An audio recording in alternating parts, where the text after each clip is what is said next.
మన ఇంట్లో ఎలాంటి వాళ్ళు వచ్చినా ఇష్టపడతాం కానీ బొద్దింకలు, బల్లులు ఇలాంటివి వస్తే మాత్రం మనం పడే తిప్పలు అంతా ఇంతా కాదు.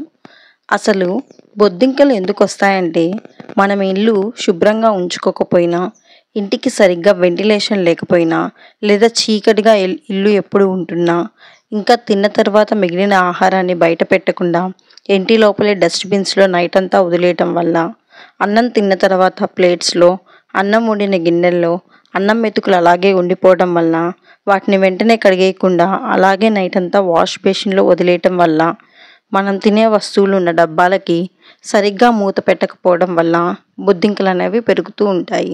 బొద్దింకలు ఎక్కువ అవ్వటం వల్ల మనం ఏ వస్తువు ముట్టుకున్నా అనుమానాస్పదంగా ఉంటుంది. అక్కడ బొద్దింక పారాడిందేమో అని ఆలోచిస్తూ ఉంటాము.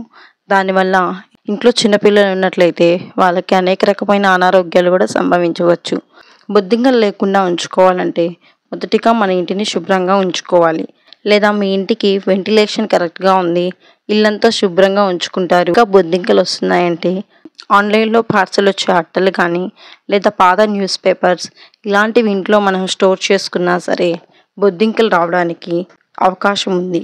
బొద్దింకలు రాకుండా ఉండటానికి లవంగాలు చల్లడం, చిన్న హోల్స్లో ఎక్కడైతే బొద్దింకలు ఉంటున్నాయో ఆ ప్లేస్లో లవంగాలు చల్లడం, బిర్యానీ ఆకులు కాల్చడం, అక్కడక్కడ బోరిక్ యాసిడ్ చల్లడం, దాల్చిన చెక్కను పొడి చేసి బొద్దింకలు వచ్చే ప్లేస్లో మనం చల్లటం వల్ల మనకి కొంత ఉపశమనం అనేది లభిస్తుంది.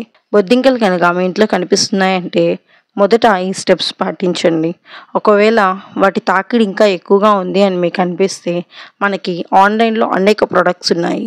ఒకవేళ మీకు ఆ ప్రోడక్ట్ గురించి తెలుసుకోవాలంటే కామెంట్ చేయండి, ఆ ప్రోడక్ట్ నేమ్ మీకు ఇస్తాను. Thank you.